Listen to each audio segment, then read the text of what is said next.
So I went hiking last weekend, actually last Thursday, and it was a hike I used to do all the time when I lived a couple hours north of here. And on the way up, my body felt fine because we walked up. And when we got to the top, the sun was setting, so we wanted to get down before sundown. We didn't have any headlamps or any flashlights. So we decided to run down. And I've run down this same hike before. I used to hike this once a week, and I would be able to handle the 4 miles downhill in about 50 minutes or so, maybe a little bit faster, so under an hour for sure.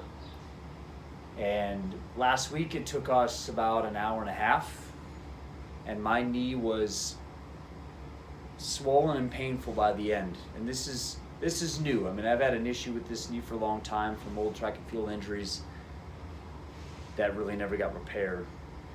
And there's a strength shield on it before and an endurance shield, right? So I trained enough and was well balanced around the joint and in the hip and the knee to support the knee. But obviously this quarantine has changed that. I was hiking and trail running quite a bit before, and then for the last 5-6 weeks I stopped. And then going and hitting this trail run, running on the way back down, I realized that things are not in as good a shape as I thought they were. So 2 simple fixes that I'm going to play around with myself to address my knee pain. The first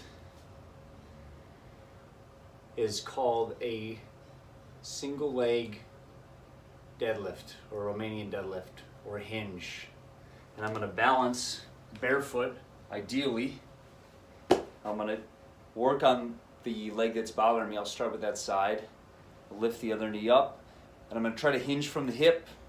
Hamstrings and glutes doing most of the work. My core is going to be engaged so that I can keep my spine neutral. I'm going to hinge over. I'm going to hold. I'm going to hang out here. And here I can get some pumps in, or I can continue on with my hinge pattern here. I feel my hamstrings really engaged at the bottom here, and then I squeeze my butt to come back up. I don't want to initiate my hinge with my back on the way up. I want to initiate with my glutes and hamstrings as I squeeze back up. So once I feel like my knee is strong enough to take some impact, then I may want to add some more dynamic elements to help stabilize the knee. So once again, adding balance, but this time adding a jump. So this is called a single leg stick. You can do forward sticks, and you can do lateral sticks. So we'll start with the forward sticks. So if I'm jumping and landing, jumping off the right, landing on the right, stick the landing. If I have to take a little hop initially, that's okay. But the goal is to be able to land and stick it on balance. Trying to land with basically 3 points of contact. So I can contact the ground with the ball of the foot, but then roll to the outside of the foot and the heel and grab the ground there and find my balance. So one more time, forward stick. Next, we can move to a lateral stick, moving from my right, jumping right.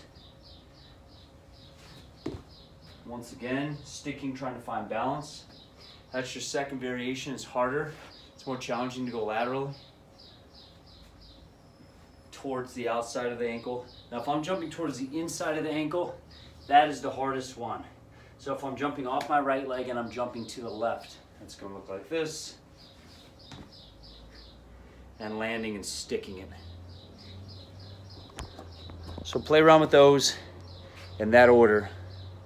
First, get strong enough to hang out in that hinge position and perform your single leg hinge on balance. Then you can practice the forward sticks and then the lateral sticks moving towards the outside of the ankle, and then eventually progress towards the lateral sticks towards the inside of the ankle. Try it out. Let me know how it goes.